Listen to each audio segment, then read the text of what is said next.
Bonjour à tous et bienvenue dans cette série d'audio et que brillent nos étincelles de vie.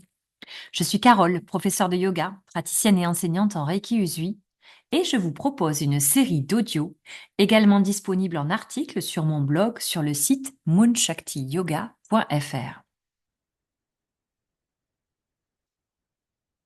Ces quelques articles sont autant de petits cailloux semés sur votre chemin afin de vous partager ce que j'ai pu vivre, comprendre, identifier comme essentiel à avoir en tête lorsqu'on est sur un chemin de conscience.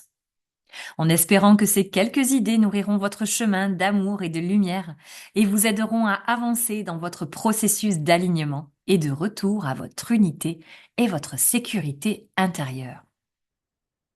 À travers notre évolution de conscience individuelle, c'est la conscience collective qui évoluera pour un monde plus doux et apaisé. Je le souhaite de tout cœur et m'y attelle chaque jour en travaillant honnêtement sur moi-même d'abord, puis en accompagnant les belles âmes qui viennent à moi, que ce soit à travers mes cours de yoga, mes initiations, mes soins, mais aussi les rencontres du quotidien. Gandhi disait: Soyez le changement que vous voulez voir dans le monde. Et Ramana Maharshi, un célèbre yogi, disait: Se transformer soi-même, c'est transformer le monde entier. Le soleil brille, tout simplement. Parce qu'il brille, le monde entier est plein de lumière. Se transformer soi-même est un moyen de donner de la lumière au monde entier. Alors, à très vite et que brillent nos étincelles de vie. Épisode 1. Éveil ou réveil? J'entends souvent certaines personnes dire qu'elles sont éveillées. À la lumière de ce que m'apprennent au quotidien le yoga et le reiki, et bien d'autres enseignements connexes, je serai plus réservée sur l'usage de ce terme.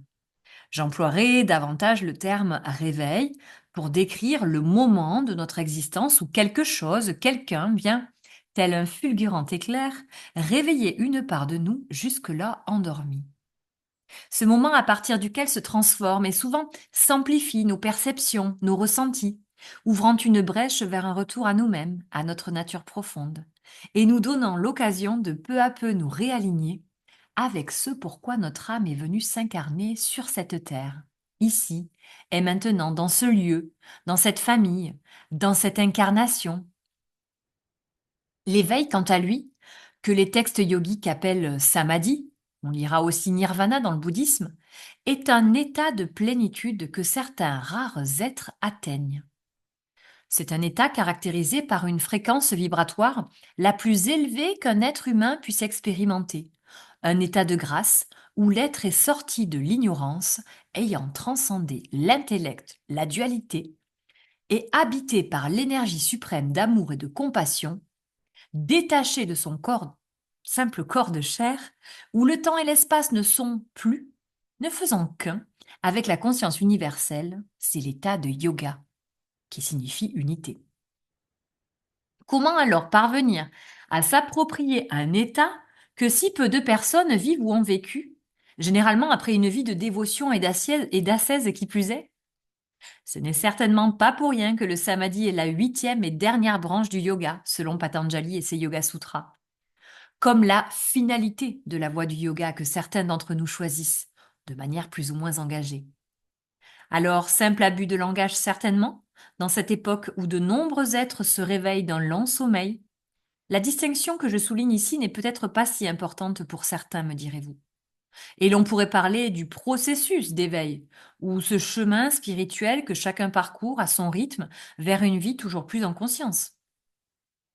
En revanche, si je commence par cette thématique dans ces articles et ces audios, c'est bel et bien car elle appelle à l'humilité sur ce chemin de découverte de soi et de travail sur soi.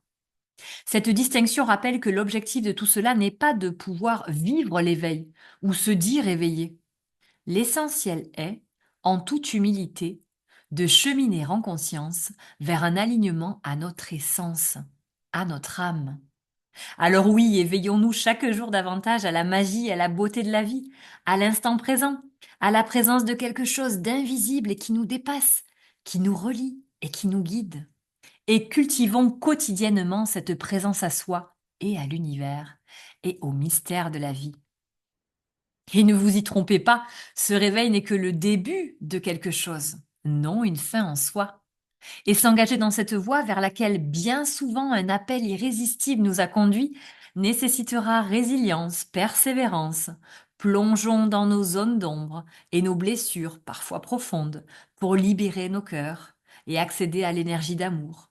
Mais aussi encore humilité, peu à peu détachement, ainsi qu'un ancrage profond dans sa vie, dans son corps, plutôt que de se laisser aller trop vers une vie désincarnée, comme j'aime à dire.